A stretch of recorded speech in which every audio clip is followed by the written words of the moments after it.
चलिए तो कल कहां तक देखे थे हम लोग? 30, 21 का दोनों देख लिए थे। आइए 22 नंबर पर। 22 देखिए 22 नंबर क्या कहता है।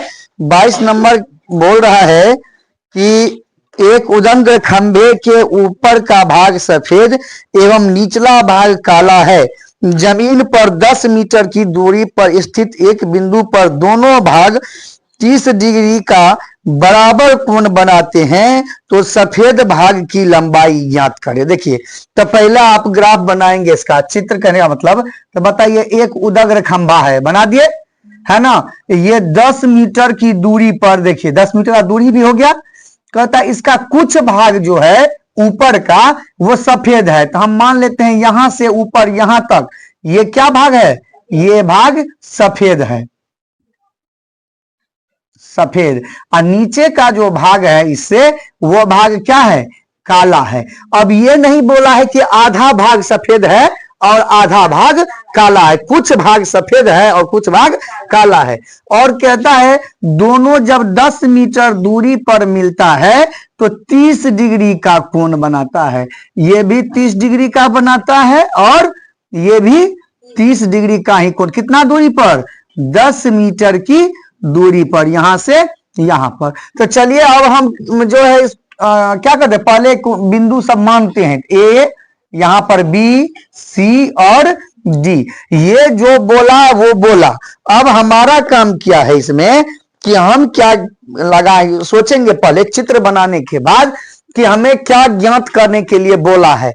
तो ये क्या होगा, त्रिभुज का आधार हो जाएगा, है ना। और ये क्या हो जाएगा, लंब। तो आधार दिया हुआ है ना, और लंब ज्ञात करने के लिए बोला है। तो आधार और लंब का रिश्ता किस अनुपात में, 10 में। तो हम लोग क्या लगा देंगे, दो गो त्रिभुज है ना, तो पहले एक त्रिभुज का काम कीजिए, है ना। तो त्रिभुज बी सी डी, पहले छोटे का काम कर देते हैं। किसका काम कीजिएगा, बी सी डी में, बी सी और डी। तो बी सी डी में आप देखिए थीटा का मान कितना है, 30 डिग्री, और सी डी जो आधार है इसका मान कितना है, 10 मीटर। अब आप इसको बनाइए, आप बोलिए क्या लगाइएगा, 10 डी बराबर क्या हो जाएगा, इसका लंब क्या, BC, और आधार क्या, CD। तो 10 कितना, 30 डिग्री बराबर BC का मान तो ज्ञात करना है हमको। तो BC और CD का मान 10 मीटर दिया हुआ है ना। अब आप आगे बढ़ाइए, 10 30 का मान कितना, 1/√3 बराबर BC बटे 10। कोई दिक्कत नहीं, क्रॉस मल्टीप्लीकेशन कर दिया जाए तो √3 BC बराबर 10। तो BC बराबर कितना, 10/√3, है ना। चलिए इसको मान लीजिए आप समीकरण 1। अब आप आगे बढ़िए, आपके पास तो एक और त्रिभुज है ना, क्या है, ACD। तो चलिए पुनः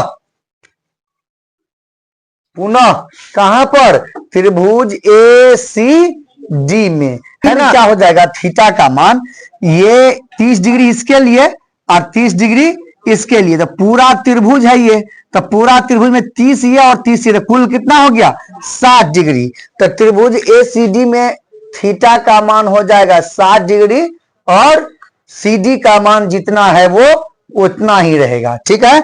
अब बताइए फिर इसमें भी क्या लगेगा, 10। तो 10D बराबर क्या हो जाएगा इस बार, AC बटे CD। और AC को हम लोग क्या लिख सकते हैं, AB प्लस BC। अब आगे बढ़िए, तो 10 में कितना है, 10 60 डिग्री बराबर AC को क्या लिखें, AB प्लस BC बटे CD। ये आप जानते हैं कि AB प्लस BC क्यों लिखे हैं, क्योंकि BC का मान हमारे पास पहले से है। अब आइए यहां पर 10 60 का मान कितना होता है, √3 बराबर क्या हो जाएगा, AB प्लस BC बटे में ये CD के बदले में 10, है ना। अब फिर इसको क्रॉस मल्टीप्लीकेशन कर दीजिए, तो AB प्लस BC बराबर 10√3। तो AB और अब BC का मान देखिए आपको क्या निकल गया है 10/√3 बराबर क्या हो जाएगा 10√3। तो AB बराबर क्या हो जाएगा 10√3। ये उधर जाएगा तो माइनस में 10/। अब बताइए AB बराबर क्या होगा लघुत्तम ले लेंगे √3। तो √3 से ये √3 3 तिया 9 और 9 का वर्गमूल 3। तो ये क्या हो जाएगा 30 और माइनस में ये 10। आगे बढ़ाइए तो AB बराबर क्या हो जाएगा 20/√3। अब दो तरीका है। आप ये बात जानते हैं कि रूट बट्टा में नहीं रहता है, तो रूट हटाने के लिए या तो हम परिमेयकरण कर सकते हैं या दूसरा एक और तरीका है। सीधा आपके बुक का उत्तर दशमलव में है, तो आप इसको सीधा क्या कीजिए दशमलव में बदल दीजिए और भाग दे दीजिए। कैसे करना है वो देख लीजिए। AB बराबर 20 बट्टे √3 का मान होता है 1.732। बताइए दशमलव में जाने पर ये क्या हो गया दशमलव में जो हम ले गए इसको, तो अब ये 3 गो है ना अंक, तो ऊपर में 3 गो 0 जाएगा। आप AB बराबर ये क्या हो गया 20 पर 3 0 है ना, अब बट्टे में ये 1732। अब जब आप इसको भाग दीजिएगा तो AB बराबर आपको आ जाएगा 11.5 4 कुछ कुछ आता है, लेकिन दशमलव के बाद अगर 4 से अधिक आता हो तो इसको हम सीधा 11.55 मीटर लिख सकते हैं। अब उत्तर ये इसलिए हो गया कि पूरा जो ये खंभा है उसका नहीं पूछा था, सिर्फ हमसे किसका पूछा था सफेद रंग का, कि सफेद रंग की कितनी ऊंचाई है। तो सफेद हम AB को माने थे और ज्ञात भी क्या हुआ है AB। तो ये आपका उत्तर है 22 नंबर का। उतारिए इसको।